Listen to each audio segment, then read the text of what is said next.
एक समय की बात है। एक छोटे से गांव में एक गरीब किसान रहता था जिसका नाम हरिराम था। हरिराम के पास थोड़ी सी जमीन थी जिस पर वह अपना जीवन यापन करता था। उसकी जिंदगी बहुत साधारण थी, लेकिन वह मेहनत और ईमानदारी से काम करता था। हरिराम के पास न ज्यादा हल था, न ट्रैक्टर, न ही बहुत सारे उपकरण।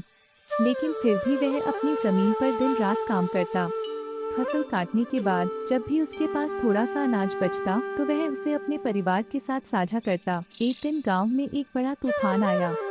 सभी किसानों की फसलें बर्बाद हो गईं, लेकिन हरिराम का खेत तूफान से बच गया। उसकी मेहनत और नियमित देखभाल ने उसकी फसल को सुरक्षित रखा।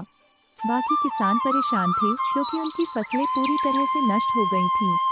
हरिराम ने सबको अपना खेत दिखाया और कहा, मेरे पास ज्यादा साधन नहीं थे, लेकिन मैंने अपना काम सही समय पर किया और फसल की देखभाल की। यह मेरी मेहनत का फल है। वह किसी से मदद नहीं मांगता था, लेकिन गांव के लोग उसकी ईमानदारी और मेहनत से बहुत प्रभावित हुए। उन्होंने उसकी मदद करने का निर्णय लिया। सब मिलकर हरिराम की मदद करने लगे और उसे बीज और कुछ उपकरण देने लगे। हरिराम की जिंदगी धीरे धीरे बेहतर होने लगी, लेकिन उसने कभी भी अपनी मेहनत और सादगी को नहीं छोड़ा।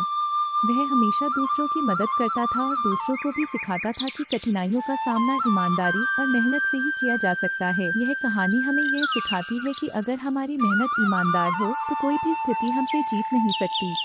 चाहे हम गरीब हों या हमारे पास साधन कम हो, अगर हमारा दिल सच्चा हो और हम मेहनत करें तो भगवान भी हमारी मदद करते हैं।